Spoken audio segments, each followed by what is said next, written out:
काल 4:10ला CST वरून सुटणारी कल्याणकडे जाणारी AC ट्रेन डबल फास्ट ट्रेनमध्ये ही घटना घडलेली आहे। घाटकोपर स्टेशन आल्यानंतर AC ट्रेनचे जेव्हा दरवाजे उघडले, काही प्रवासी खाली उतरले आणि काही चढले, त्यामध्ये महिलांच्या डब्यामध्ये एक नग्न अवस्थेत, पूर्णतः नग्न अवस्थेत असलेला पुरुष चढला आणि ते बघून अक्षरशः महिला जोरजोरात ओरडायला लागल्या।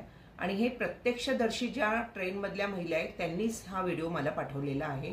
आणि आश्चर्याची गोष्ट म्हणजे घाटकोपर सारख्या स्टेशनला, की जिथे मेट्रो कनेक्ट आहे आणि प्रचंड गर्दीचं स्टेशन, अशा स्टेशनवरती हा नग्न अवस्थेतला पुरुष प्रवासी प्लॅटफॉर्मला येतो, महिलांच्या डब्यामध्ये चढतो आणि उतरत नाही। महिला ओरडतायत तरी मग महिलांनी एखाद्या TCला बोलावलं आणि त्या TCला सांगून त्याला बाहेर ढकलण्यात आला, तेव्हा तो उतरला गेला। ही खूप दुर्दैवी घटना मला वाटते, कारण नशीब की महिला सतर्क होत्या, त्यांनी पटकन आरडाओरडा केला म्हणून आणि त्यांनी त्या TCला बोलावलं म्हणून त्याला उतरवलं। जर असंच घटना एखाद्या वेळेला, ज्या वेळेला ट्रेनमध्ये गर्दी नसते, अशा वेळेला ACचे दरवाजे बंद झाले असते आणि त्या महिलांच्या डब्यात उतरलं, तर किती मोठी दुर्दैवी घटना घडण्याची शक्यता नाकारता येत नाही।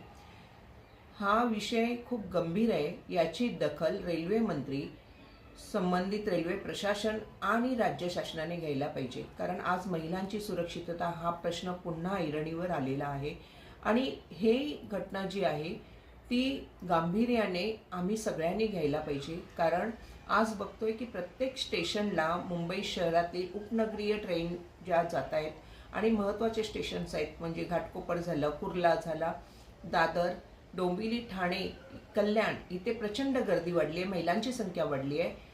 आज तिथे बरेचदा स्टेशनवर RPF GRP दिसत नाही, तर ती कमतरता जर असेल, संख्याबळ जर कमी असतील, तर त्याची भरती प्रक्रिया करून ते संख्याबळ वाढवणं आणि त्याच्याकडे गांभीर्याने बघणं हे राज्य शासनाचं काम आहे, अशी मी राज्य शासनाचे आपले जे नवीनच आता मुख्यमंत्री झाले आहेत त्यांना विनंती करेन।